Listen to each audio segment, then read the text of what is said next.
Welcome to this session on APIs in Python. Today we will explore what APIs are and how they enable software applications to communicate with each other. An API or application programming interface defines the rules for interacting with a system or service. It allows data exchange over the internet. Common formats used in APIs are JSON, which is lightweight and easy to use, and XML, which is still used but less common today. Next, let's take a look at the HTTP methods used to interact with APIs. The most common methods include GET, used to retrieve data from an API, POST, used to send data to the API, often to create new resources, PUT, used to update an existing resource, delete, used to remove a resource from the system. To work with APIs in Python, we use the requests module. It's simple and easy to use for making HTTP requests. You can install it using pip install requests. With this module, you can send various types of requests, handle responses, and work with APIs efficiently. Let's see how to send a GET request. Here's an example where we retrieve data from a public API. We use the request.get method and pass the API's URL. If the request is successful, we get a status code of 200 and can parse the response with .json. This converts the JSON data into a Python dictionary. Now let's look at how to send a POST request.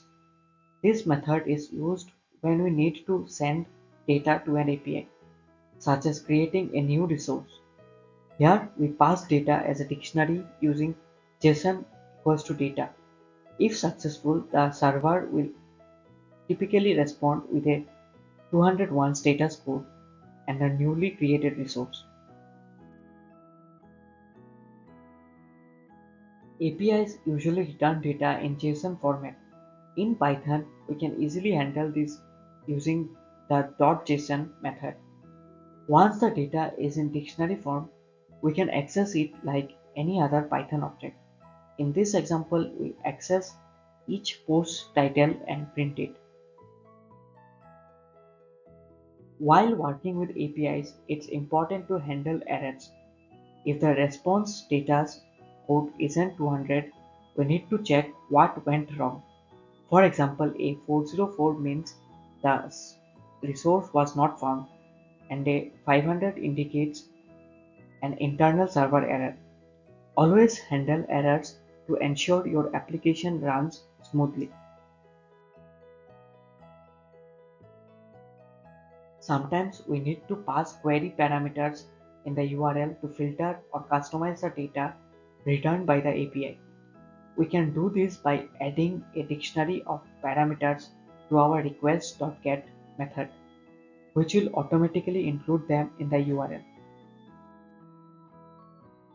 Let's look at a practical example where we fetch weather data using an API. First, we need to get an API key from a weather service like OpenWeatherMap. Then we use the API key to request weather data for a specific city. The response contains weather details such as temperature, which we can extract and display. When working with APIs, it's essential to follow best practices. First, respect rate limits to avoid overloading the server.